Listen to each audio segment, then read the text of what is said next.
Welcome back to some new malicious compliance stories, where people comply to the letter but not the spirit of a request. I hope you had a great day. The first story is called Not My Job.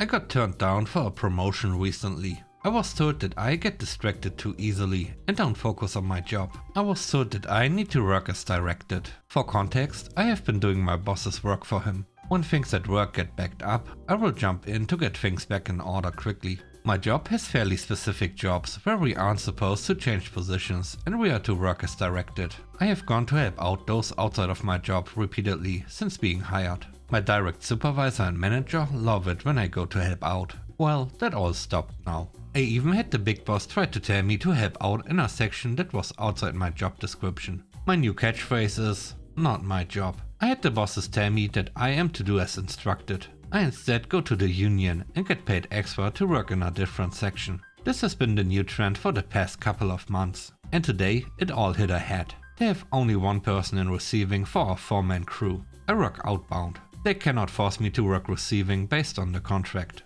Now the bosses are working there and a grievance is being filed. The bosses have stopped working and receiving is completely backed up. I just had my manager come and beg me to help. I told him, not my job. I need to remain focused on my job and not try to be a hero. Work has ground to a halt and the steward is demanding triple rates for anyone moved to receiving since management decided to work. Let's see how this goes.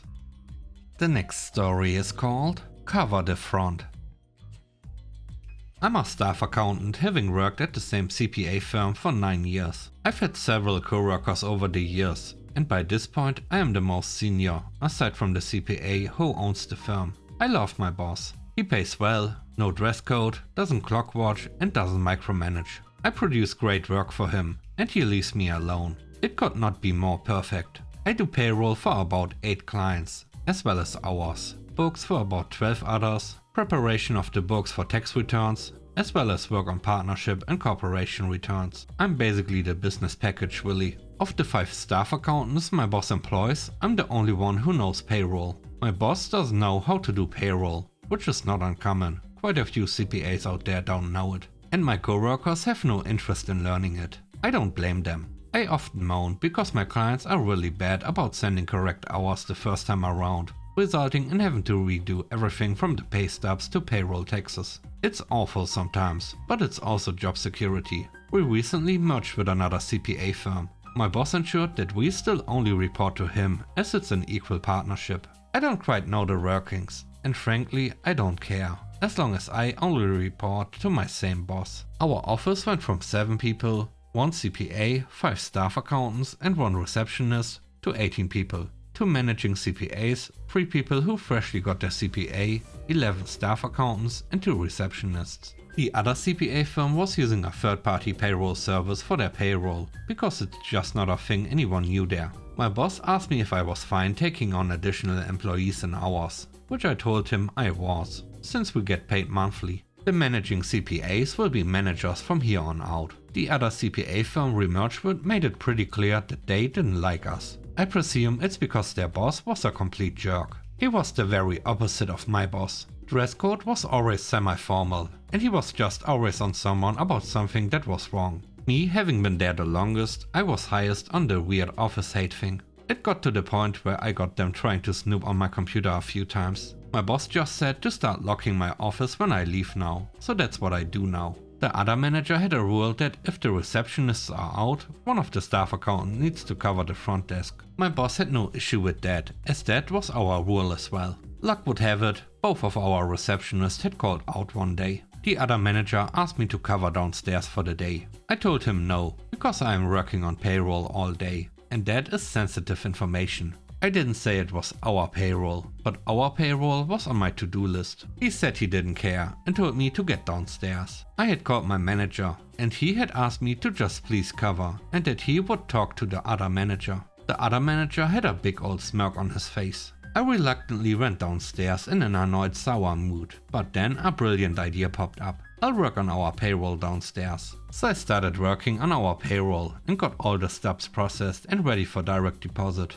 After that, I start working on the payroll taxes. Part of working on payroll taxes is having a summary of the payroll you just ran. Conveniently, I needed to go to the bathroom. So I minimized all the windows on the receptionist's computer and I called upstairs to see if someone could cover while I go. As good fortune had it, one of the snoopers was the one who came downstairs. So I go to the bathroom and I take a little longer than normal, because why not? I make considerably more than all of our managing CPA employees, including his fresh CPAs. I get back to my desk and he leaves. All my windows aren't minimized anymore. The payroll summary is the first window on screen. The payroll summary shows everything, and I mean everything. The snooper immediately told everyone, including the other manager. Now, all my coworkers already had an idea of what I made. However, the other employees were livid. None of the other employees wanted to work unless they made what I made. The other manager was seconds from blowing a gasket, but he knew there was nothing he could do to me. I asked my boss to show him the cameras pointed at the reception desk so he could see exactly what happened. It was all there on camera that he was going through my work. Needless to say, I don't cover the front desk anymore, and his employees' morale dropped hard. I do feel bad for them though, even if they are jerks to me. A decent bunch of them left, and maybe about half of them had replacements, so we are down about 4 people. My boss wasn't particularly happy about the situation as a whole, but he said we'll get through it. The moral of the story is, don't mess with the only person who knows payroll. The third story is called 5 stars. I've stayed at some rentals that were amazing. You could tell someone really put effort into the place with the personal touches. I feel like they all tried to earn 5 stars and didn't feel obligated when I left a review for them. The property management company that ran the last rental I stayed at placed a sticker on the fridge. Every time you opened the fridge, you were reminded to leave them a positive review. It included a helpful guide as to how to appropriately rate them. 5 stars said something like, "Nobody is perfect. Everyone makes mistakes. There were some issues, but I'd stay here again." My boss had a very different opinion as to what warrants a 5. The place didn't deserve 5 stars. I was going to not leave a review, because I didn't want them to leave me a poor review in retaliation. A few days after the visit, the property manager sent me an email. "We are going to leave you a positive review and hope you'll do the same for us." So I left a 5-star review with the following. The company advised 5 stars means mistakes were made because nobody is perfect. So here is their 5-star review. The nosy neighbors are aggressive. We were conversing on the patio at 6 PM when the neighbor, undoubtedly repulsed by the loud laughter, shouted "Hey." A few minutes later, I received a text message from the property manager, notifying us of the complaint and reminding us to behave. I responded with the city's noise ordinance and advised any further conversation would be considered harassment. There was no enjoying the pool on the last day before checking out, as the property manager had scheduled lawn maintenance to arrive at 7 AM. We woke up on the last day to men in the backyard with leaf blowers and lawnmowers. The property is advertised as dog friendly, but maintenance left the back gate wide open. The last story is called "Get Me the Owner."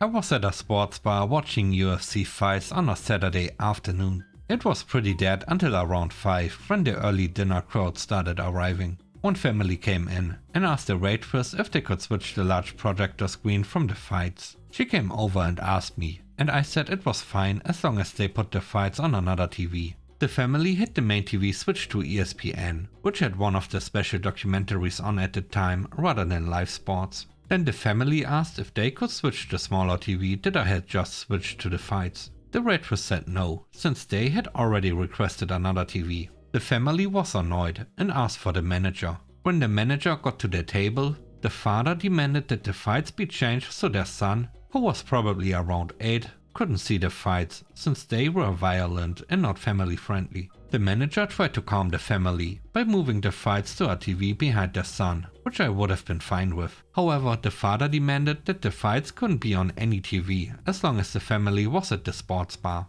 Then he accused the manager of not caring about young children for insisting that the fights remain on somewhere. The manager nodded and said he'd get the TV sorted out. Then he also asked the father if he should change the music playing since it was pop. The father grunted about that being nice and how the manager was finally being responsible and looking out for children. While this was happening, the manager sent the family's waitress over to put their order in. Then, once the order was in the system, the manager switched the TV again. He put their UFC fights back on that main TV, but this time he turned the sound on as well, since the pop music could be bad for children. The father started loudly complaining again and called the manager back over. He demanded that the TV be changed again, and when the manager said no, the father demanded to speak to the owner. The manager said he'd get the owner, but it may take a few minutes. The manager changed into a sport coat and came back over. It turned out he was a part owner of the sports bar. Now the father really lost it and said his family was leaving. The owner calmly asked if he should have the family's meals changed to take out orders.